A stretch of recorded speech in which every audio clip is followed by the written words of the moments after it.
아기가 카시트에서 자도 괜찮을까? 지금부터 함께 알아보자.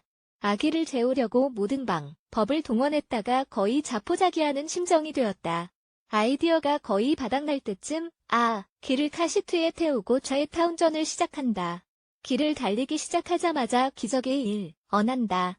마침내 아기가 자는 모습을 보고도 믿기지가 않는다. 아기가 카시트에서 자는 것이 바람직하지 않다는 것을 깨닫지 못한 채 일을 해냈다는 사실에 꽤 만족감을 느끼게 된다. 물론 다시 집으로 돌아가지만 겨우 잠이 든 아기를 깨워 집 안으로 데리고 들어갈 엄두조차 나지 않게 된다. 차라리 잠에서 깰 때까지 아기를 카시트에서 재우면서 휴식을 취하는 편이 낫겠다는 생각이 든다. 그런데 한 가지 질문이 머릿속에 떠오른다. 아기가 카시트에서 자도록 두는 것이 괜찮은 걸까?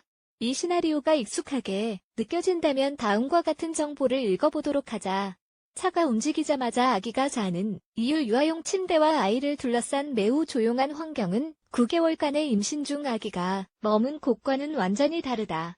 엄마의 자궁은 24시간 내내 아기를 꼭 붙들고 있다.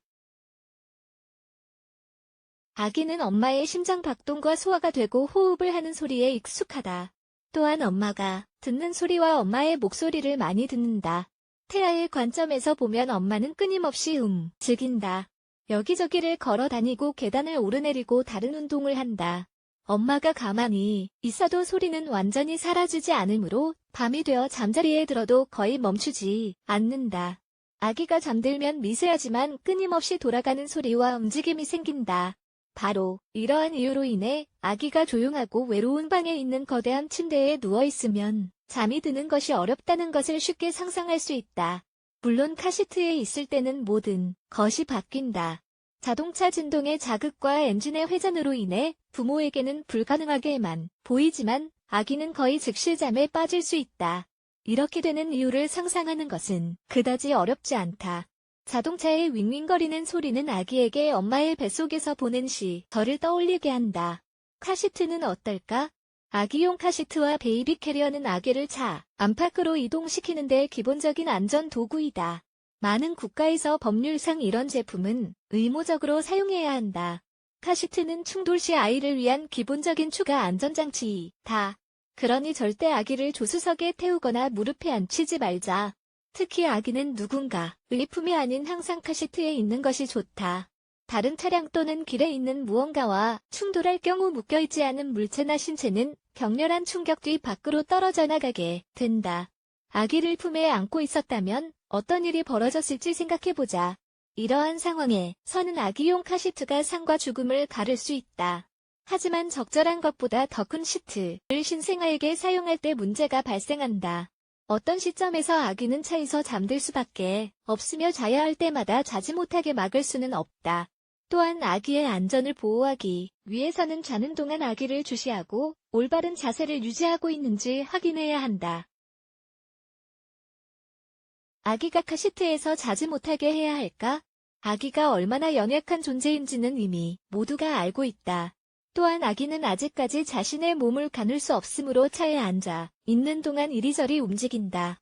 차에 아기와 함께 다른 사람도 타고 있다면 동승자는 아기의 옆에 앉아 자세에 주의를 기울이는 것이 이상적이다. 아기를 오랫동안 뒷좌석에 혼자 두지 말자. 아기와 단둘이서 차를 타야 한다면 가능한 한정시간 이동은 피하려고 하자. 위험한 상황 아기가 카시트에서 잘 때는 다음과 같은 사항을 고려하자. 아기가 특히 태어난 지 얼마 되지 않았을 때는 머리를 가눌 수 없기에 자동차의 움직임으로 인해 고개가 앞으로 쏠릴 수 있다. 결과적으로 이는 아기의 기도를 막아질 식을 유발할 수 있다.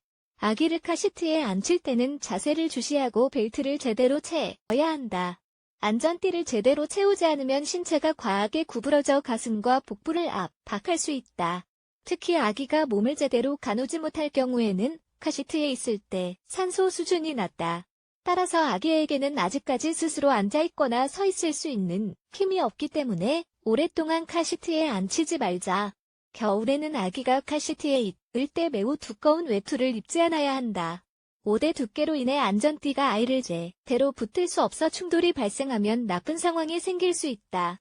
집에 도착했지만 아기가 계속 자고 있으면 어떻게 해야 할까? 집에 도착했을 때 아기가 자고 있다면 아기를 데리고 나와야 한다.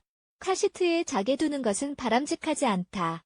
카시트에 뒤자 이는 수면이 아닌 차에서 안전하게 이동하고 사고가 났을 때 보호의 역할을 한다는 점을 명심하자. 아기를 방해하거나 깨우고 싶지 않아 카시트를 집으로 옮겨 일어날 때까지 그대로 자게 두는 것을 생각할 수 있지만 아기는 카시트에서 데리고 나와야 한다. 아기의 자세는 바뀌고 카시트에서 올바른 자세를 취하지 않으면 질식이 나타날 수 있다는 점을 잊지 말자. 아기가 깨면 자장가를 불러주거나 나란히 누워보자. 부모의 사랑과 온기가 아기를 다시 자게 만들 수 있다.